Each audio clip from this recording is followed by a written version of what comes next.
Making griddled angel food cake and berries. Coat the berries in brown sugar.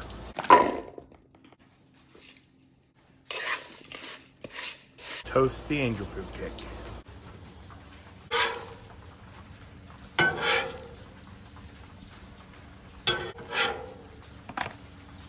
Cook the berries.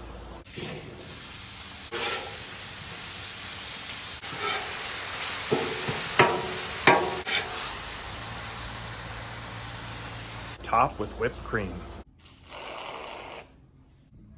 There it is, griddled angel food cake and berries. Mmm.